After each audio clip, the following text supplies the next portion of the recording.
There are 10 teams all fighting for the exact same thing, a world championship. All teams have 24 races this year to set themselves apart from the rest, but how do they do that? Well, the best place to start, of course, is by having a strong driver pairing. But which team actually has the strongest driver pairing out of all the teams on the grid? In this video, I'm going to give you my top 5 personal picks, but before we dive into that, take a second out of your day to like and subscribe to the channel. Done? Let's go. The 5th strongest driver lineup is Alpine with Pierre Gasly and Esteban Ocon. Having both won races in their careers with cars that weren't at the top of the field, they have shown that they can withstand the pressure and hold on for a win. Now, unfortunately the Alpine car wasn't too great last year, but somehow both Ocon and Gasly managed to get on the podium once each. We don't know exactly how that Alpine car will perform in the 2024 season, because last year, Ocon tied for most DNFs with 7 and Gasly added another 3 to their total. Besides all the DNFs, it seems like no matter what incidents happen during the race, the FIA decides that Ocon deserves a 5-second time penalty. If they can fix some of their strategic issues and especially focus on the reliability issues, they should be able to perform much better than last season. I can easily see both Gasly and Ocon having solid seasons, making Alpine the 5th strongest driver pairing. Now, this next one is going to be very controversial, but I strongly believe this. Red Bull has won the Constructors' Championship in the past 2 seasons with Max Verstappen and Checo Perez, so it seems crazy to say that they aren't the best team, but I don't think their driver pairing is actually that strong. Sure, Max Verstappen is incredible and is in the form of his life at the moment, but as a team, I don't think they're any higher than 4th. Last year, we can all agree that Red Bull had the most dominant car by far, accounting for all wins throughout the season except for the one Singapore win that Sainz had with Ferrari. Even so, the difference in points between Verstappen and Perez is absolutely ridiculous. Verstappen finished the season with 575 points, while Perez finished with 285 points. If we take away half of Verstappen's points, he would still have beaten his teammate by 5 points. Now, it's hard to say whether this is just a testament to how great Verstappen is, or how weak Perez was last year. Lewis Hamilton finished with 234 points in a car that was nowhere near as good as that Red Bull, but Hamilton was just far more consistent. With Perez not delivering to the full potential of the car, it's safe to say that as a pair, they aren't really that strong. If Verstappen for whatever reason isn't as dominant, and Red Bull needs to rely on Perez to produce results, they may be in trouble. Add to this the fact that Perez and Verstappen don't get along very well, I don't think that they are as strong as a team pairing as their overall finishing position shows. Mercedes has a very strong team pairing on paper in Lewis Hamilton and George Russell. In fact, the top 3 driver pairings on my list are so close that it's all a matter of preference. Hamilton has won 7 driver world championships and is clearly the veteran on the team. Russell has 1 win in Formula 1 with Mercedes back in 2022 and is looking for more in the future. Last season, you could feel a bit of uncertainty regarding their roles within the team. Hamilton rightfully believes he is the lead driver on the team after helping Mercedes to 8 constructor championships. On the other hand, Russell's an up-and-coming star who Mercedes have brought in to lead the team once Hamilton is gone. Since Hamilton is confirmed to be leaving for Ferrari in 2025, this 2024 season will be another repeat of the drama that exists between Russell and Hamilton.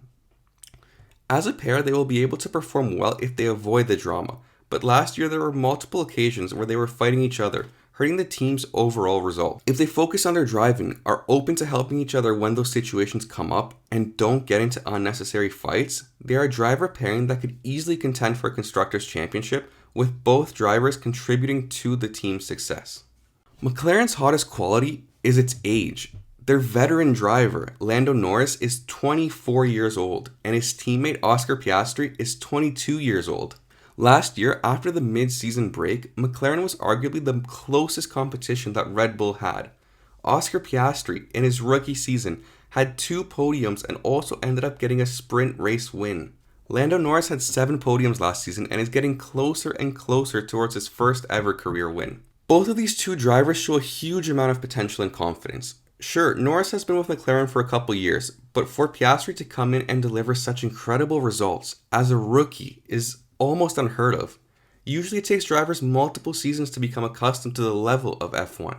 McLaren have a serious shot at the Constructors' Championship this season if they begin this season in the form they were in towards the end of last year.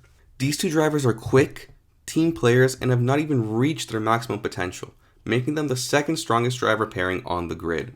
I tried to make this video as unbiased as possible, but there's no secret that I am a Ferrari fan, and I truly do believe that Ferrari currently has the strongest team pairing. Charles Leclerc and Carlos Sainz are arguably the strongest team pairing at the moment. Sure, they may not be as experienced as other teams, have as many race wins as others, aren't as young as others, but they are the most well-rounded. Ferrari publicly state that they have no lead driver, that they are willing to support both drivers equally throughout the races. Although Ferrari has confirmed that Lewis Hamilton and Charles Leclerc will be their drivers come 2025, Carlos Sainz has made it clear that his main focus for this year is still Ferrari, and helping the team be as competitive as possible. They have both had their share of success, with Leclerc having 5 victories with Ferrari and Sainz having 2 with Ferrari. Leclerc is a driver who is extremely adaptable to cars with different characteristics, sometimes meaning he pushes past the limit. Sainz, on the other hand, is a feedback wizard, helping Ferrari in the developmental field as well as forcing Leclerc to be better in that aspect too. The way these two drivers push each other is what makes them such a strong pairing. This year, they both have something to prove. Leclerc has to prove that Ferrari made the right choice, while Sainz has to prove that he deserves a seat at a top team come next season. If they help each other, they can have a phenomenal season, both individually and together as a team. Being a great team pairing is a very subjective thing. For some, a great team might be a team that has one clearly defined lead driver, meaning that there's no drama within the team. For others, it might mean that there's 2 drivers that are so close together that they're battling for the win every single race. The possibilities are endless. No matter what, there needs to be results. And one thing is for sure, when those lights go out and the drivers start racing, they have to be giving it their all and they're going to be pushing with everything they have. Thank you guys for watching this video. As always, if you do have any comments you would like to leave, make sure to leave them down below in the comment section. And as always, if you did enjoy this content and want to see more content like this, make sure to subscribe so you are notified when the next video does drop. Thank you again and see you next time. Bye.